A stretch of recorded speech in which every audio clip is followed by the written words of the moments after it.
అన్నిటికీ మూలం. ఆ ధనము విలువ తెలుసుకొనుట మానవ ధర్మం. ధనమేరా అన్నిటికీ మూలం.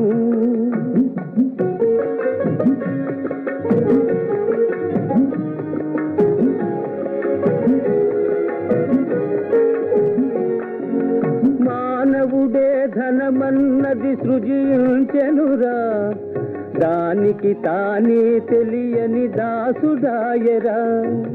మానవుడే ధనమన్నది సృజించెనురా, దానికి తానే తెలియని దాసుడాయరా.